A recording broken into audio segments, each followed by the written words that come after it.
ધોરણ 11 રસાયણ વિજ્ઞાન એકમ 3 તત્વોનું વર્ગીકરણ અને ગુણધર્મોમાં આવર્તિતા ભાગ 10. મિત્રો, ગત ભાગમાં આયનીકરણ એન્થાલ્પી અંગે ચર્ચા કરી. વાયુરૂપ તટસ્થ પરમાણુમાં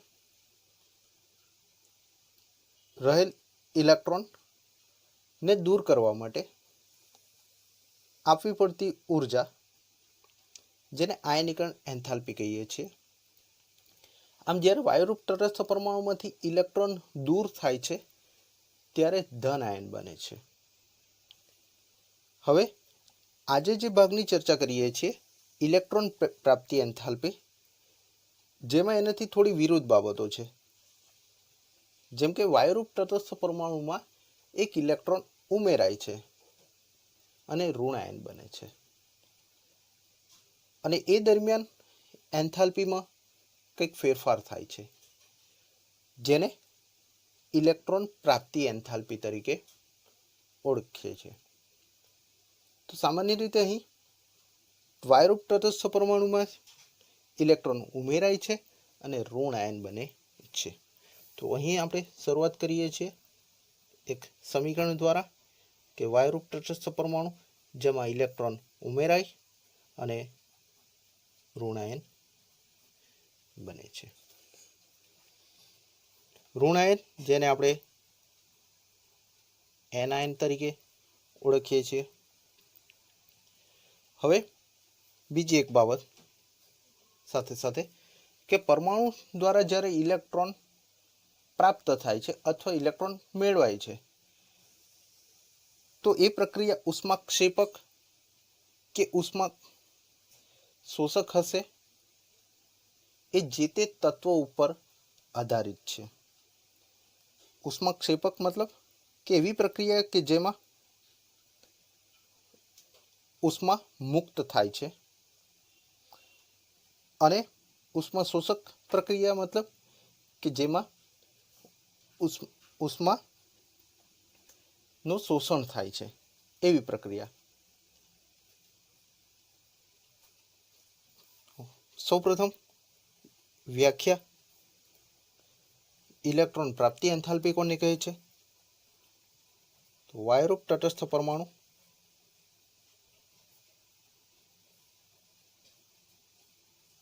તરીકે આપણે કોઈ X પરમાણુ લઈએ છીએ, જેમાં એક ઇલેક્ટ્રોન દાખલ થઈ ઋણ આયન બને છે, અથવા એને એનાયન પણ કહીએ છીએ.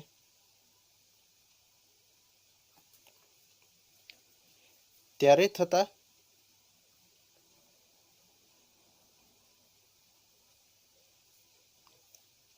એન્થાલ્પીના ફેરફારને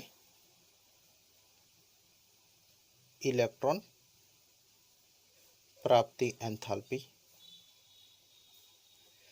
ઇલેક્ટ્રોન પ્રાપ્તિ એન્થાલ્પી અંગ્રેજીમાં કહીશું ઇલેક્ટ્રોન ગેઇન એન્થાલ્પી. આથી એને EG તરીકે લખીશું, ઇલેક્ટ્રોન ગેઇન, અને એન્થાલ્પી માટે કેપિટલ H સંજ્ઞા વાપરીશું. તો ઇલેક્ટ્રોન ગેઇન એન્થાલ્પીને સામાન્ય રીતે delta suffix EG capital H તરીકે દર્શાવીશું. તો પરમાણુ દ્વારા ઇલેક્ટ્રોન ગ્રહણ અથવા તો ઇલેક્ટ્રોન પ્રાપ્ત કરવાની પ્રક્રિયા ક્યાં તો ઉષ્માક્ષેપક હશે, એને આપણે એક્ઝોથર્મિક કહીશું, અથવા ઉષ્મા શોષકને એન્ડોથર્મિક કહીશું, એન્ડોથર્મિક રિએક્શન. અને એ ડિપેન્ડ કોના પર કરશે? તો કે તત્વના સ્વભાવ પર આધારિત છે.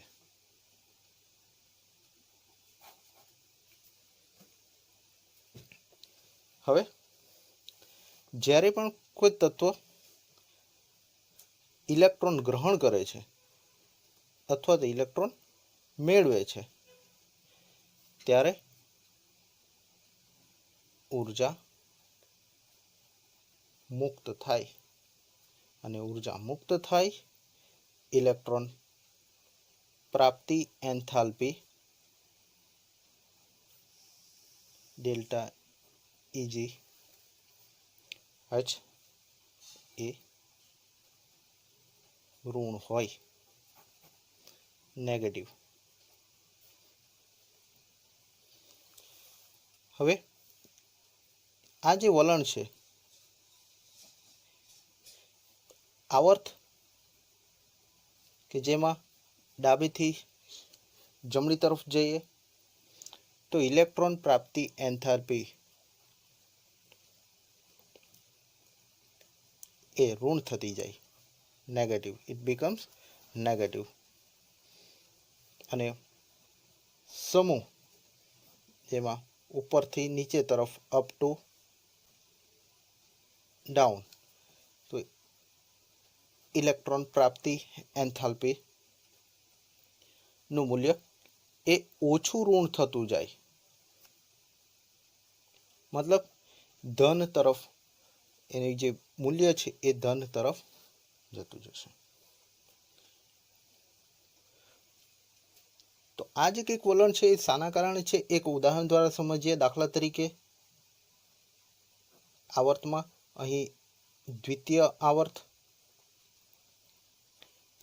આવર્તના તત્વમાં લિથિયમ, બેરિલિયમ, બોરોન. તો અહીં આપણે જોઈએ છીએ તો કે દ્વિતીય આવર્તમાં જેમ ડાબેથી જમણે તરફ જઈએ છીએ તે પરમાણુ ક્રમાંકમાં ક્રમશઃ વધારો થતો જાય છે. ઝેડ પરમાણુ ક્રમાંકમાં ક્રમશઃ વધારો થાય ને સાથે સાથે ઇલેક્ટ્રોન ગેઇન એન્થાલ્પી, ઇલેક્ટ્રોન પ્રાપ્તિ એન્થાલ્પી એ વધુ ઋણ થતી જાય. બીજો એક બાબત સાથે સાથે આપણે અહીં જોઈએ છીએ તો લિથિયમની ઇલેક્ટ્રોનીય સંરચના અહીં 1s2 2s1 થશે. ત્યારબાદ beryllium 1s2 2s2, boron 1s2 2s2 2p1. શું થાય છે મિત્રો? પરમાણુ ક્રમાંક ક્રમશઃ વધે છે. પરમાણુ ક્રમાંક Z વધે મતલબ અહીં પ્રોટોનની સંખ્યા વધે છે, મતલબ અસરકારક કેન્દ્રીય વીજભાર છે એ વધતો જાય છે.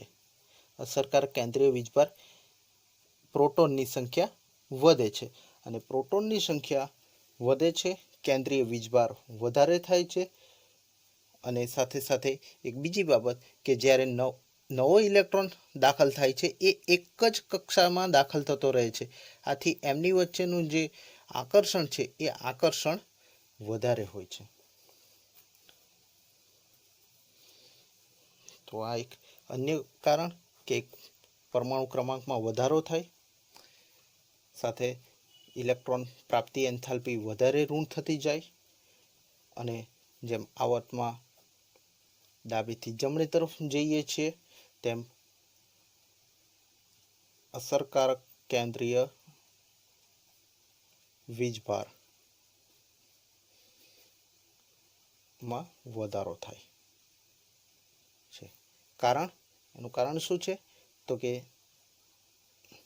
દાખલ થયેલ ઇલેક્ટ્રોન એ ધન વીજભારિત કેન્દ્ર. ધન વીજભારિત કેન્દ્ર શબ્દ એટલા માટે કહેવામાં આવે છે કે પ્રોટોનના કારણે કેન્દ્ર ધન વીજભાર ધરાવે છે, એટલે ધન વીજભારિત કેન્દ્રની નજીક હોય છે. આપણે અહીંયા ઉદાહરણ દ્વારા સમજીએ કે નવો જે કંઈક ઇલેક્ટ્રોન દાખલ થાય છે એ દ્વિતીય કક્ષામાં જ દાખલ થતો રહે છે, આથી અહીં પ્રોટોનની સંખ્યા વધે છે. સાથે સાથે જે કેન્દ્ર અને બાહ્યતમ કક્ષામાં રહેલ ઇલેક્ટ્રોન છે એમની વચ્ચેનું આકર્ષણ બળ વધતું રહે છે. આથી અહીં જે ઇલેક્ટ્રોન પ્રાપ્તિ એન્થાલ્પી છે એ વધુ ઋણ થતી જાય છે. હવે આ જ વલણ સમૂહમાં જોઈએ તો સમૂહમાં જ્યારે ઉપરથી નીચે તરફ જઈએ છીએ ત્યારે ઇલેક્ટ્રોન પ્રાપ્તિ એન્થાલ્પીનું મૂલ્ય એ ઓછું ઋણ થતું જાય છે. ઓછું ઋણ થતું જાય છે, જ્યારે અહીં વધુ ઋણ થતું જાય છે. તો શું કારણ હશે એ સમજીએ. તો દાખલા તરીકે સમૂહ 1 ના તત્વ જેમાં lithium, sodium, potassium, rubidium, caesium, francium વગેરે તત્વોનો સમાવેશ થાય છે. તો ઇલેક્ટ્રોનની સંરચના સમજીએ. 1s2, 2s1, સોડિયમ માટે નિયોન 3s1, પોટેશિયમ માટે આર્ગોન 4s1. તો મિત્રો અહીં શું થાય છે કે પરમાણુય ક્રમાંક વધે છે, પરમાણુ ક્રમાંક વધે છે અહીં, પરંતુ સાથે સાથે શું થાય છે તો પરમાણુ ક્રમાંકની સાથે એનું જે પરમાણુય કદ છે એ પણ વધારો થાય છે. કારણ કે નવો જ્યારે ઇલેક્ટ્રોન દાખલ થાય છે ત્યારે કક્ષાનું મૂલ્ય અહીં વધતું જાય છે. જો દ્વિતીય કક્ષા, તૃતીય કક્ષા, ચોથી કક્ષા,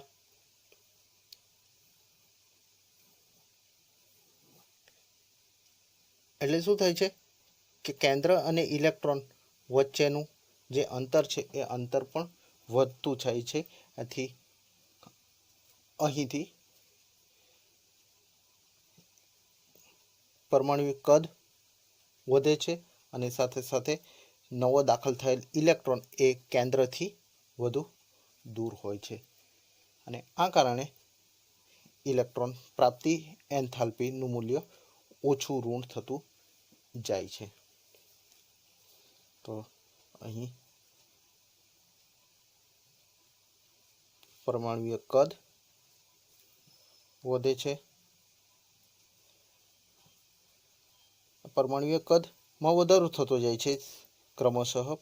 સાથે સાથે અહીં આપણે જોઈએ છીએ તો પરમાણુ ક્રમાંક ઝેડમાં વધારો થયો, પરમાણુ કદ વધે અને દાખલ થયેલ ઇલેક્ટ્રોન એ કેન્દ્રથી દૂર હોય. કેન્દ્રથી દૂર હોય મતલબ કે કેન્દ્રથી જે બાહ્યતમ કક્ષામાં રહેલ ઇલેક્ટ્રોન છે એમની વચ્ચેનું અંતર વધે. અંતર વધે મતલબ આકર્ષણ ઘટશે.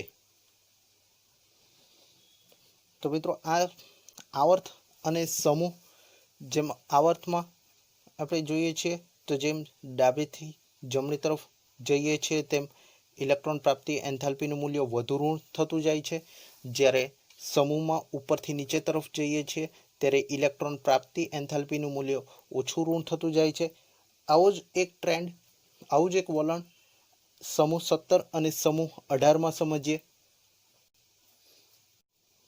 તો મિત્રો અહીં આપણે સમૂહ 17 જે હેલોજન સમૂહ તરીકે ઓળખાય છે, જેમાં ઇલેક્ટ્રોન પ્રાપ્તિ એન્થાલ્પીનું મૂલ્ય એ વધારે ઋણ હોય છે. તો શા માટે આપણે અહીં ચકાસીએ તો fluorine, chlorine, bromine, iodine, fluorine જેનો પરમાણુ ક્રમાંક 9, 17, અહીં 35. તો આપણે જોઈએ છીએ અહીં તો ફ્લોરિન માટેની જે પરમાણુ ઇલેક્ટ્રોનીય સંરચના છે એ 1s2, 2s2, 2p5 થશે. ક્લોરિન જેની ઇલેક્ટ્રોનીય સંરચના નિયોન 3s2, 3p5 થશે. હવે જ્યારે ફ્લોરિન માટે અહીં જોઈએ છે ફ્લોરિન એક ઇલેક્ટ્રોન મેળવે છે અને એક ઇલેક્ટ્રોન મેળવતા એ નિયોન જેવી સંરચના પ્રાપ્ત કરશે, કારણ કે અહીં 10 ઇલેક્ટ્રોન થશે તો 1s2 2s2 અને 2p6 ઇલેક્ટ્રોનની સંરચના થશે, જે નિયોન જેવી છે, ઉમદા વાયુ છે. એ જ પ્રકારે અહીં ક્લોરિન કે જે એક ઇલેક્ટ્રોન મેળવશે, આથી એની ઇલેક્ટ્રોનની સંરચના કંઈક નિયોન 3s2 3p6 થશે. આમ 18 ઇલેક્ટ્રોન જે આર્ગોન જેવી ઇલેક્ટ્રોનની સંરચના પ્રાપ્ત થશે. આમ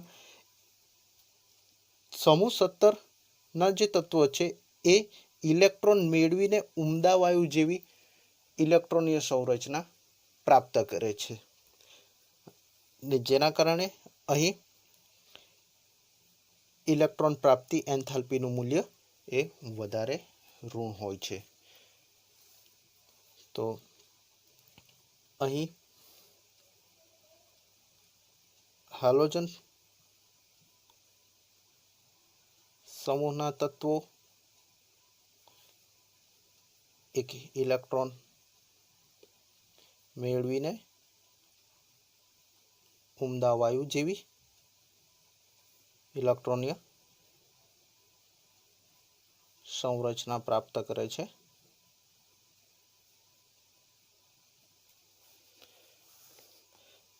ત્યારબાદ આપણે સમૂહ 18 જેમાં ઉમદા વાયુ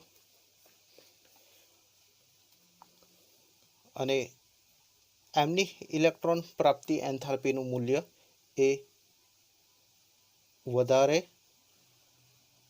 ધન હોય છે, જ્યારે અહીં સમૂહ 17 માટે વધારે ઋણ હોય છે. શા કારણે? તો helium, neon, argon, krypton, xenon જેમાં ઇલેક્ટ્રોનની સંરચના જોઈએ છે તો 1s2 થશે, neon 1s2 2s2 2p6, argon 1s2 2s2 2p6 3s2 3p6. તો દરેકે દરેક પરમાણુની જો આપણે ઇલેક્ટ્રોનની સંરચના જો જોઈએ છે તો ઇલેક્ટ્રોનની સંરચનામાં એની જે કક્ષક છે એ ઇલેક્ટ્રોનથી સંપૂર્ણ ભરાયેલ છે. બાહ્યતમ કક્ષામાં સંપૂર્ણ ભરાયેલ છે. અહીં પણ 8 ઇલેક્ટ્રોન, અહીં પણ છે આ 1s2. તો હવે જ્યારે નવો ઇલેક્ટ્રોન દાખલ થશે એ અન્ય કક્ષામાં દાખલ થશે. દાખલા તરીકે હિલિયમમાં એક ઇલેક્ટ્રોન ઉમેરાય છે, તો હવે જ્યારે નવો ઇલેક્ટ્રોન દાખલ થશે એ ક્યાં દાખલ થશે? તો કે એની નેક્સ્ટ ઓર્બિટલમાં દાખલ થશે. મતલબ અહીં જો 3 ઇલેક્ટ્રોન થયા તો નવો દાખલ થયેલ ઇલેક્ટ્રોન ક્યાં આવશે? બીજી કક્ષામાં આવશે. આ તરફ નિયોન જેમાં એક ઇલેક્ટ્રોન દાખલ થશે તો ત્રીજી કક્ષામાં દાખલ થશે. આર્ગોનમાં એક ઇલેક્ટ્રોન દાખલ થશે તો એ ચોથી કક્ષામાં દાખલ થશે. આમ ક્રમશઃ શું થશે? તો કે નવો ઇલેક્ટ્રોન દાખલ થયેલ એ અન્ય શક્તિ સ્તરમાં દાખલ થશે, જે વધુ અસ્થાયી ઇલેક્ટ્રોનની સંરચના હશે.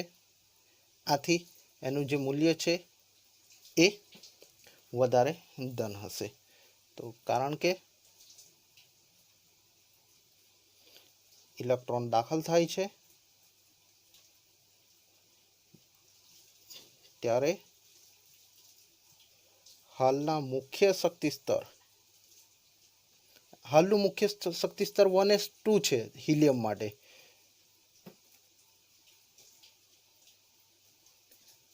ના કરતા જ્યારે હવે એક ઇલેક્ટ્રોન જો દાખલ થશે તો એના પછી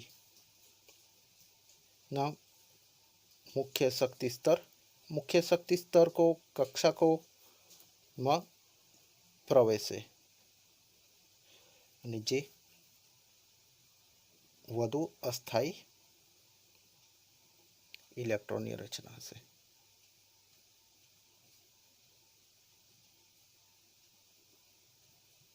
આથી મૂલ્ય જે છે એ વધારે ધન હશે. અને છેલ્લે એક ટ્રેન્ડ સમજી લઈએ કે ઓક્સિજન, ફ્લોરિન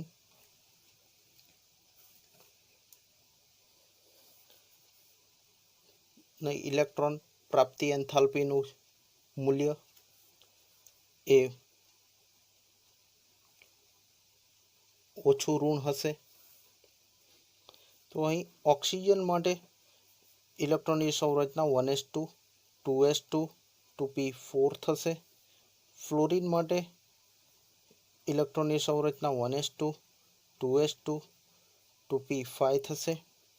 આપણે જોઈએ છીએ અહીં તો 2p 1 2 3 અને 4th ઇલેક્ટ્રોન, આ તરફ 2p માટે 1 2 3 4 અને 5th ઇલેક્ટ્રોન. તો હવે જ્યારે નવો ઇલેક્ટ્રોન દાખલ થશે અહીં px py અને pz, તો નવો જ્યારે ઇલેક્ટ્રોન દાખલ થશે એ pyમાં દાખલ થશે. તો ઓલરેડી એક ઇલેક્ટ્રોન અહીં pyમાં હાજર જ છે. તો એ હાજર ઇલેક્ટ્રોન અને નવો દાખલ થયેલ ઇલેક્ટ્રોન, આમ ઇલેક્ટ્રોન વચ્ચેનું અપાકર્ષણ વધશે. એક્ઝેક્ટલી સેમ વસ્તુ ફ્લોરિનમાં પણ થશે કે જ્યારે નવો દાખલ થયેલ ઇલેક્ટ્રોન એ pzમાં દાખલ થશે. તો આમ અહીં પણ જ્યારે ઇલેક્ટ્રોન દાખલ થશે ત્યારે શરૂઆતમાં એક ઇલેક્ટ્રોન તો હોય જ છે. બીજો ઇલેક્ટ્રોન દાખલ થતાં ઇલેક્ટ્રોન વચ્ચેનું અપાકર્ષણ વધે છે. તો આમ ઇલેક્ટ્રોન દાખલ થતાં ઇલેક્ટ્રોન એ શક્તિ સ્તર 2માં જ દાખલ થશે. તો ઇલેક્ટ્રોન નીચલા શક્તિ સ્તર n બરાબર 2, અહીં બીજી કક્ષા છે માં દાખલ થાય.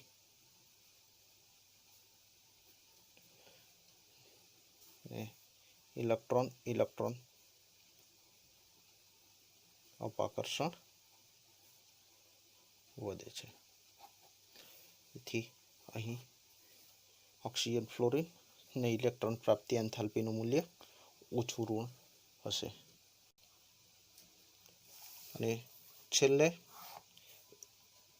ઇલેક્ટ્રોન પ્રાપ્તિ એન્થાલ્પી પર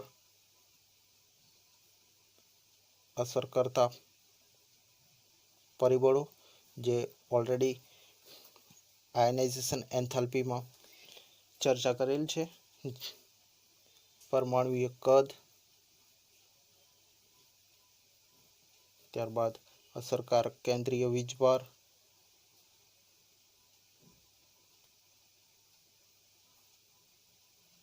અસરકારક કેન્દ્રીય વીજભાર જે પ્રોટોનના કારણે હોય છે.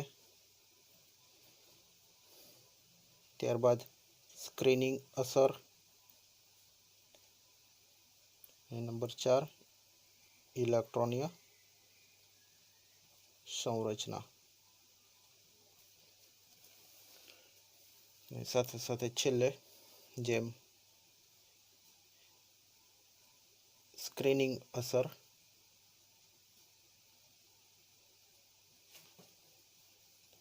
વધારે તેમ ઇલેક્ટ્રોન પ્રાપ્તિ એન્થાલ્પીનું મૂલ્ય ઓછું. આમ ઇલેક્ટ્રોન પ્રાપ્તિ એન્થાલ્પી એ પરમાણુય કદના વ્યસ્ત પ્રમાણમાં જ્યારે અસરકારક કેન્દ્રીય વીજભારના સમપ્રમાણમાં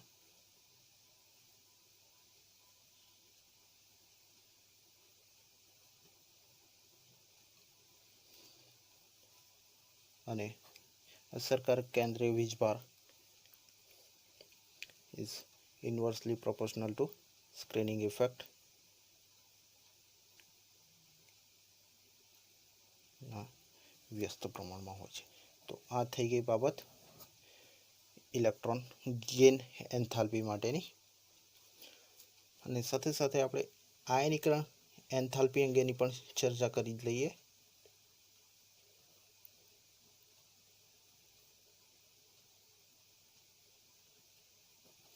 આયનીકરણ એન્થાલ્પી એ અસરકારક કેન્દ્રીય વીજભાર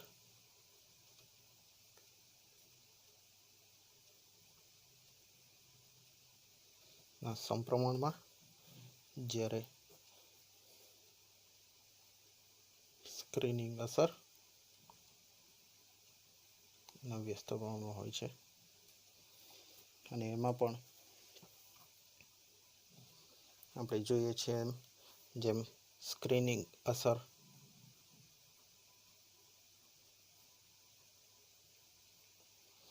વધુ તેમ આયનીકરણ એન્થાલ્પી ઓછી.